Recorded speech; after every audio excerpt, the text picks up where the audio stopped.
మీ business ఏదైనా మీ ఊర్లో promotion చేయాలంటే అది సుమన్ టీవీతోనే సాధ్యం. ఇప్పుడే సంప్రదించండి. నమస్తే, వెల్కమ్ టు సుమన్ టీవీ. ప్రస్తుతం మనం మహిబాద్ జిల్లా రాజీవ్ నగర్ తండాలో ఉన్నాము. ఇక్కడ హెచ్చరిక బోర్డు మనకైతే కనిపిస్తుంది. ఈ బోర్డు హెచ్చరిక ఏంటంటే, వాళ్ళు రాజీవ్ నగర్ యూత్ అంతా వాళ్ళు తండా అభివృద్ధికి నోచుకోలేదనేసి, నోచుకోకపోవడానికి గల కారణాలు ఏంటని వాళ్ళు దగ్గరుండి సమీక్షించుకొని, మెయిన్ గా ఎలక్షన్ లో స్థానిక సంస్థ ఎలక్షన్లు వచ్చినప్పుడు మందు మద్యమే మన ఇవి ఆగం చేస్తున్నాయి.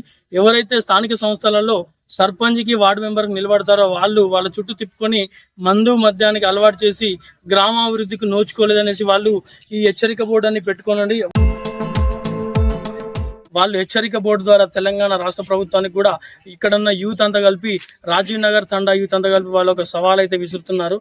ఇక్కడ మనం రాజీవ్ నగర్ తండాలో వాళ్ళ తండా వాసుల యూత్ దగ్గర ఉన్నాము. ఒకసారి వాళ్ళని అడిగి తెలుసుకుందాము. ఈ హెచ్చరిక బోర్డు పెట్టడానికి గల ఉద్దేశం ఏంటిది అనేసి ఒకసారి వాళ్ళని అడిగి తెలుసుకుందాం. ఇక్కడ మీరు హెచ్చరిక బోర్డు పెట్టారు కదా, దీని యొక్క మెయిన్ ఉద్దేశం ఏంటి? మెయిన్ ఉద్దేశం ఏంటిదంటే, ఇప్పుడు నిలబడే ప్రతి క్యాండిడేట్ ఎలక్షన్ లో తాపియడం, తినిపించడం, డబ్బులను ప్రజలను ఖర్చు పెట్టడం జరుగుతుంది. ప్రజలను చెడు అలవాట్లకు దగ్గర గ్రామానికి అభివృద్ధి చేయకుండా జరుగుతుంది. గ్రామానికి అభివృద్ధి చేపించడం కోసమే ఇక్కడ మీ గ్రామ పంచాయతీ ఎన్ని తండాలు కలిసి ఉంది? ఇక్కడ ఇదేనా మేజర్ గ్రామ పంచాయతీ, లేకుంటే ఇంకా వేరే తండాల వాటితో కలిసి ఉన్నదేమో? మా గ్రామ పంచాయతీలో 3 తండాలు ఉన్నాయి. ఇచ్చిన తండా, రాజనగర్ తండా, హరిశ్చంద్ర తండా. ఇది మేజర్ తండా, ఇది రాజనగర్ తండా. ఓకే. మినిమం ఇక్కడ 1000 ఓట్ల వరకు ఉంటుంది. 200 నుంచి 300 ఇళ్ళ వరకు ఉంటుంది. ప్రతి ఇంటి నుంచి మార్పు రావాలని. ఓకే, ఇప్పుడు మీరు ఈ తెలంగాణ రాష్ట్ర వ్యాప్తంగా కూడా మీరు ఒక చర్చనీయాంశంలో వచ్చారు కదా, దీని ద్వారా రాష్ట్ర యువతకి ఏం చెప్పగలరు? యువతకి చాలా చెప్పాలనుకుంటున్నాం. ప్రతి గ్రామ పంచాయతీలోని ప్రతి వార్డు నుంచి, ప్రతి మండలం నుంచి యువకులు ముందుకు రావాలి. ఇలాంటి కార్యక్రమాలు చేస్తేనే ఇవాళ కాకపోయినా 100% ఏదో ఒక ఎలక్షన్ లో మనం పూర్తి విజయాన్ని సాధిస్తాం అని రాష్ట్రం ద్వారా, ఈ మీడియా ద్వారా, సుమన్ టీవీ ద్వారా ప్రతి ఒక్క గ్రామ పంచాయతీలో యువకులను మేము కోరుకుంటున్నాం. మీరు కూడా మీ గ్రామ పంచాయతీలో ఇలాంటి పనులు, కార్యక్రమాలు చేయాలని ఆశిస్తున్నాం. గ్రామ పంచాయతీలో నిలబడాలనుకున్న మెంబర్లు మాకు మంచి చేయకుండా పర్లేదు, వాళ్ళు ఇటువంటి ప్రలోభాలకు లోబడి మా తండావాసుల ఆరోగ్యంతో ఆడుకోవద్దని హెచ్చరిస్తుంది.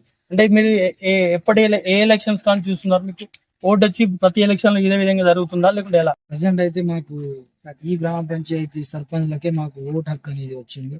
గతంలో ఏం జరిగిందో తెలియదు. ఇప్పుడు మా ఓటు సద్వినియోగం చేసుకోవాలి. మొదటి ఓటు అయినా అభివృద్ధి వైపు పట్టం కట్టాలన్నట్టే మేము ఈ హెచ్చరిక బోర్డు వేయడం జరిగింది. ఇప్పుడు మీ గ్రామ పంచాయతీ ఏ తండాలు కలిపి ఒక గ్రామ పంచాయతీ ఏర్పడ్డది? ఆ గ్రామ పంచాయతీ ఎక్కడ ఉంది? వాళ్ళ సర్పంచ్ కానీ మిగతా వార్డు మెంబర్లు కానీ ఇక్కడ వచ్చి అభివృద్ధికి అయితే నోచుకోని పరిస్థితి ఉందా? నోచుకోని పరిస్థితి ఉంది కాబట్టి యువకులు ఈ విధంగా తయారయ్యారు. ఓకే, దీని ద్వారా మీరంతా తెలంగాణ రాష్ట్రానికి ఒక రోల్ మోడల్ గా తయారయ్యారు. ఈ హెచ్చరిక బోర్డు ద్వారా ఏం చెప్పాల్సుకున్నారు? హెచ్చరిక బోర్డు ద్వారా ఏముంది, మన ఫస్ట్ ఇంటి నుండి తండా నుండి మండలం, ఈ విధంగా స్టేట్ మొత్తం అభివృద్ధి చెందే విధంగా చేయాలంటే ఫస్ట్ యువతలో మార్పు రావాలి.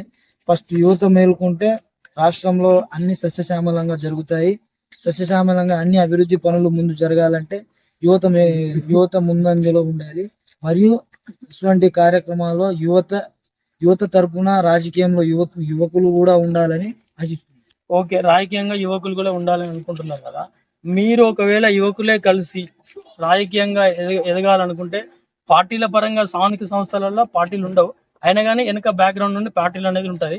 దాంట్లో పార్టీల పరంగా పోటీ చేస్తారా, లేకుంటే ఇండిపెండెంట్ గా స్వతంత్రంగా పోటీ చేసే అవకాశం ఉంది? ప్రజెంట్ అయితే మా దాంట్లో ఎవరికి రాజకీయం వైపు మొగ్గు చూపే అంత లేదు, కానీ మాకు అభివృద్ధి చేస్తే చాలన్న ఉద్దేశంలో ఉన్నాం.